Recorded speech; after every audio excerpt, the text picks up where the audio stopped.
சமைக்கலாமா? Hi friends, இன்றைக்கி நம்ம பார்க்க போது வெர்ஷன் 2 சாக்லேட் பால்கோவா. இது கொஞ்சம் ஹெல்த்தி வெர்ஷன். ஃபஸ்ட்டு வந்து திரிஞ்ச பால் இருந்தால் எடுத்து வச்சுக்கோங்க. அதில் அரை கப் நாட்டு சர்க்கரை ஆட் பண்ணிக்கோங்க. ஹெல்த்தியாக இருக்கணும்ல, அதுக்காக நாட்டு சர்க்கரை, கொஞ்சம் டேஸ்ட்டுக்காக சால்ட்டு, கொஞ்சமாக 1 ஸ்பூன் இல்லை 1.5 ஸ்பூன் கொக்கோ பவுடர் ஆட் பண்ணி நல்லா மிக்ஸ் பண்ணிக்கோங்க. நல்லா மிக்ஸ் பண்ணுறோம். இது கொஞ்சம் சுண்டி வரணும். அந்த தண்ணி சுண்டினதும் இதில் கொஞ்சம் எசன்ஸ் ஆட் பண்ணியிருக்கோம். உங்களுக்கு வேணும்னா ஏலக்காய் தூள் வந்து ஆட் பண்ணிக்கோங்க. ரொம்ப ஃப்ளேவர்ஃபுல்லாக இருக்கும், ரொம்ப டேஸ்டியாகவும் இருக்கும். ஸோ கண்டிப்பாக இது நீங்கள் உங்கள் வீட்டில் செஞ்சு பாருங்கள் ஃப்ரெண்ட்ஸ்.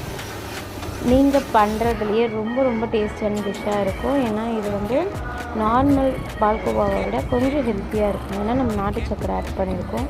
ஸோ நீங்களும் ட்ரை பண்ணி பார்த்துட்டு எப்படி இருந்ததுன்னு கமெண்ட் பண்ணுங்கள். இந்த சேனல் உங்களுக்கு பிடிச்சிருந்தா லைக் பண்ணுங்கள், ஷேர் பண்ணுங்கள் அண்ட் சப்ஸ்கிரைப் பண்ணுங்கள் ஃப்ரெண்ட்ஸ். Bye bye.